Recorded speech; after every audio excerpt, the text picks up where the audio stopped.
সরকারি মাদ্রাসায় শিক্ষক বদলির প্রতিবাদে ছাত্রছাত্রীরা রাস্তা অবরোধ করে বিক্ষোভ প্রদর্শন শুরু করেছে।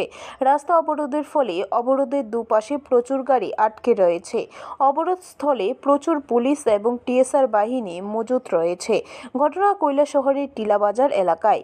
উল্লেখ্য, কৈলাসহরের টিলাবাজার এলাকায় অবস্থিত সরকার পরিচালিত টিলাবাজার ইসলামিয়া ফাজিল উচ্চতর মাদ্রাসায় প্রায় 350 ছাত্রছাত্রী রয়েছে। দীর্ঘদিন ধরে মাদ্রাসায় শিক্ষকের স্বল্পতা রয়েছে।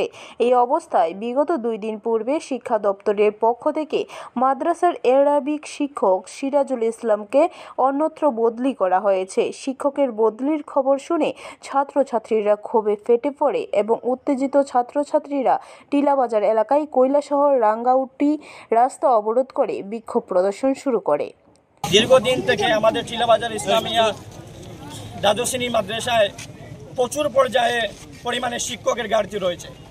এমতো অবস্থায় গতকালকে আমরা হঠাৎ শুনতে পারি যে আমাদের মাদ্রাসায় অ্যারাবিক পিজিটি শিক্ষক মোহাম্মদ সিরাজুল ইসলামকে এই জায়গা থেকে বদলি করা হয়েছে।